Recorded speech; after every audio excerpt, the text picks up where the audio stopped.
Salut les amis, c'est Wiltemer et bienvenue pour l'édition du 12 du 6 2021 du petit journal du crypto. Alors aujourd'hui le market cap global est de 1523 milliards de dollars, on perd 4%.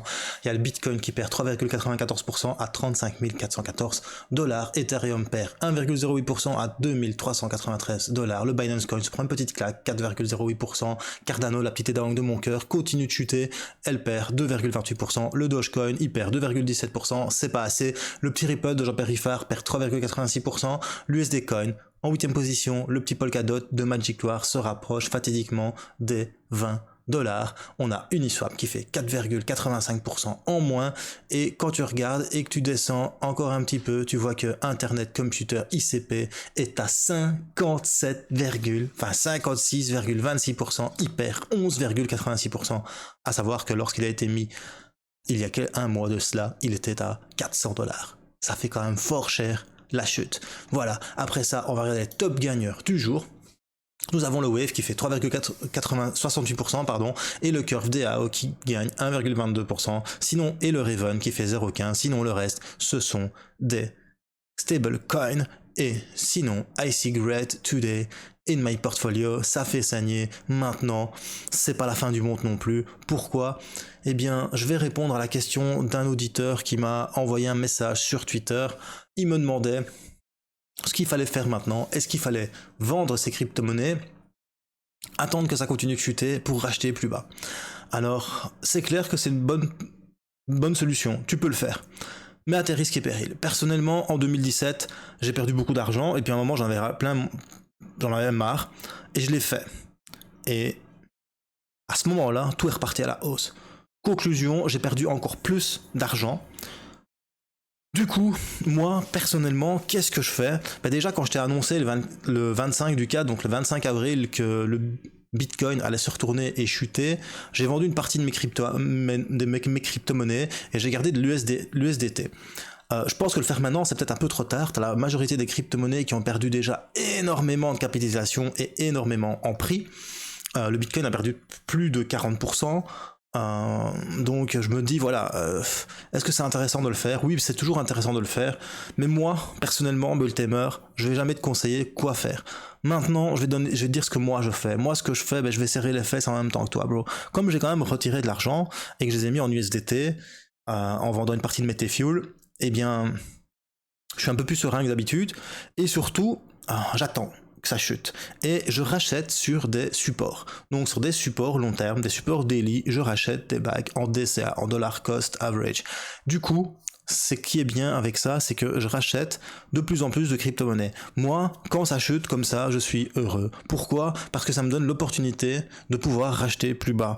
Et si le marché, je dis bien si le marché reprend un bull run, j'aurai beaucoup plus de crypto-monnaies. Moins en argent, mais plus en crypto-monnaies. Du coup, lorsqu'on arrivera à une capitalisation boursière de 2500 milliards de dollars, j'aurai beaucoup plus sur mon portfolio que ce que j'avais à la fin du précédent bull run. Voilà ma technique, le dollar cost average. Avant, je tradais, j'ai perdu mes couilles. Avant, je faisais le tip, j'ai perdu mes couilles. Avant, je vendais pour pouvoir racheter plus bas. Souvent, ça remontait en stress. Je rachetais, puis ça rechutait. Je revendais en stress. Je rachetais quand ça remontait, etc., etc. Donc voilà, si t'as les épaules pour le faire, vends, attends que ça chute et rachète. Moi, il y a certaines cryptos que j'ai vendues, mais je les ai vendues beaucoup plus haut que ce qu'elles le sont maintenant. Donc j'attends que ça chute. Et de toute façon, à un certain prix, je rachèterai. Avec de toute façon un gain. Ça, c'est ce qui est pour moi le plus important. Maintenant, est-ce que maintenant, c'est intéressant de revendre pour racheter plus tard? On verra ça tout à l'heure dans l'analyse technique, mais perso, je pense vraiment qu'on est toujours en bear market et qu'on est en bear market. Donc oui, ça pourrait être intéressant, mais jouez pas avec le feu, parce que c'est en jouant avec le feu qu'on se brûle les ailes. Voilà, c'est tout ce que j'avais à dire comme petit conseil.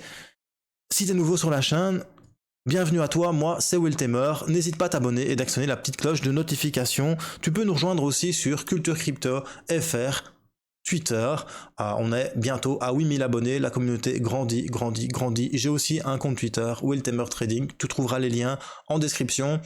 Comme on est fin de semaine, je voulais remercier les 5 personnes qui ont acheté un t-shirt Choose Life, Choose Freedom, Choose Bitcoin, et les 11 personnes qui ont acheté un mug Choose Life, Choose Freedom, Choose Bitcoin. Merci à vous, grâce à vous, ça m'a fait gagner un petit peu d'argent, et je vais pouvoir enfin acheter mon fond vert Et ça, c'est super cool. Donc, merci à vous, les crypto lovers. Allez, c'est parti. Générique.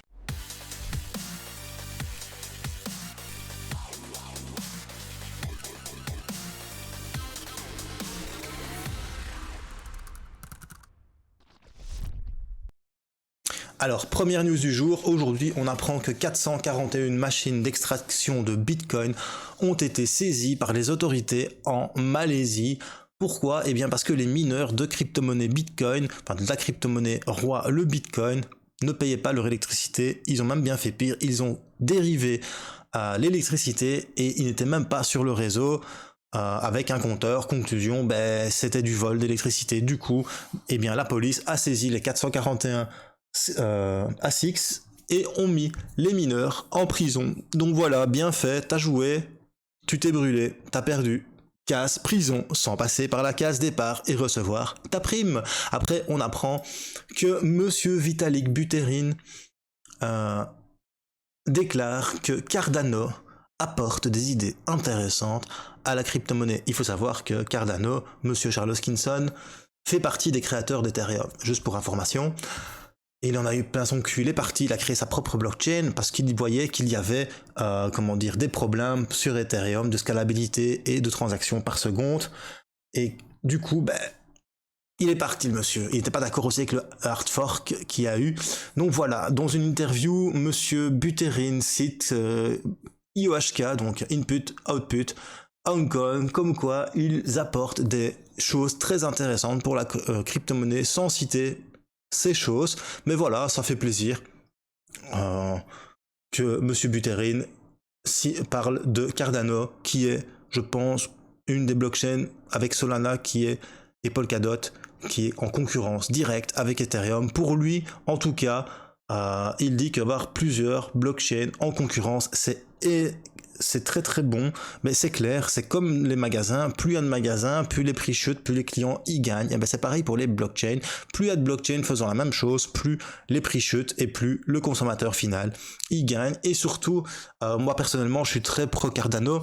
Je pense vraiment que Cardano, il est quand même un level au-dessus d'Ethereum. D'ailleurs, vous apprendrez pourquoi. Demain, normalement, j'espère que j'aurai le temps de terminer le montage, parce que comme je vous ai dit, moi j'ai ma petite fille et je galère à mort niveau temps. Mais voilà, j'ai commencé le montage de la vidéo sur Cardano, donc demain, vous n'aurez pas de petit journal du crypto, vous aurez une vidéo sur Cardano, vous expliquant ce qu'est Cardano, et j'espère que vous pourrez appréhender mieux cette blockchain grâce à cette vidéo. J'espère que vous êtes contents, dites-moi ça en commentaire, et si vous ne la voyez pas demain, que vous voyez un petit journal du crypto, ce sera pendant la semaine prochaine, parce que il me faut du temps pour monter, j'avais oublié à quel point ça prenait du temps de faire un montage. Donc voilà, Cardano apporte des idées intéressantes à la crypto. Merci, monsieur Buterin. Après ça, on apprend que Taproot est enfin verrouillé. Taproot, c'est la mise à niveau de Bitcoin. C'est la dernière mise à niveau depuis 2017. Il faut savoir qu'en 2017, il y a eu le Segwit 2.0. C'était la dernière modification softwork de Bitcoin où on a touché la blockchain. Ici, c'est un tout nouveau... c'est une toute nouvelle fois où on touche au consensus. Le consensus, c'est assez rare qu'on le modifie. Et là voilà, Taproot locked in the block 687 296 par slush pool. Ça fait super plaisir. Voilà, y a rien à dire, c'est au top. Merci.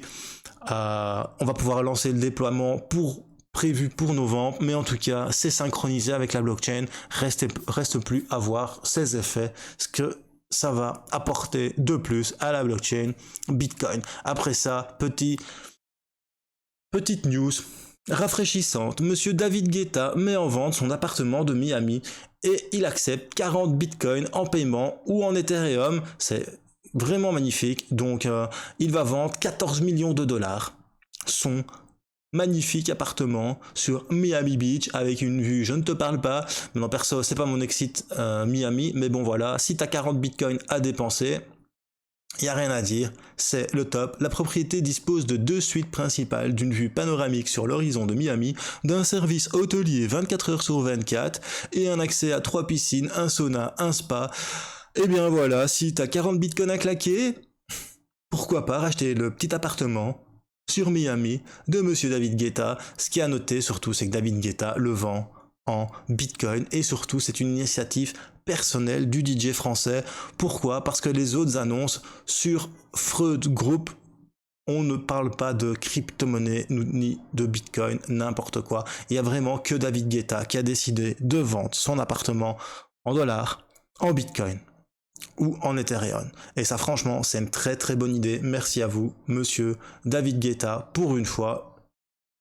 Tu fais quelque chose qui me plaît. Voilà, c'est tout pour les petites news. Maintenant, on va passer à ce que vous attendez tous peut-être, c'est l'analyse technique du Bitcoin. Donc voilà, on va commencer une analyse technique sur du daily. Donc sur du daily, tout à l'heure j'ai posté un tweet en disant il y a le dead cross entre la MA50 et la MA100 en daily qui est en train d'approcher de plus en plus. Je vous en parle de plus en plus depuis longtemps, hein. Depuis le dead cross qu'il y a eu entre la MA50 et la MA100. Si il y a un dead cross entre la MA200 et la MA50, donc moyenne mobile 200 périodes, qu'est-ce que c'est? C'est la moyenne des cours de clôture sur les 200 derniers jours. C'est ce qu'on appelle une moyenne longue. La moyenne mobile 50 périodes, c'est exactement la même chose, sauf que ici, c'est la clôture des cours sur 50 jours. Conclusion, c'est logique que tu vois la moyenne plus courte coller plus au cours et que la moyenne plus longue, elle est un peu plus loin du cours. Lorsqu'il y a un croisement d'une moyenne courte avec une moyenne longue, on appelle ça un dead cross. Pourquoi dead cross? Parce que généralement, ce qui suit, c'est une chute, tout simplement.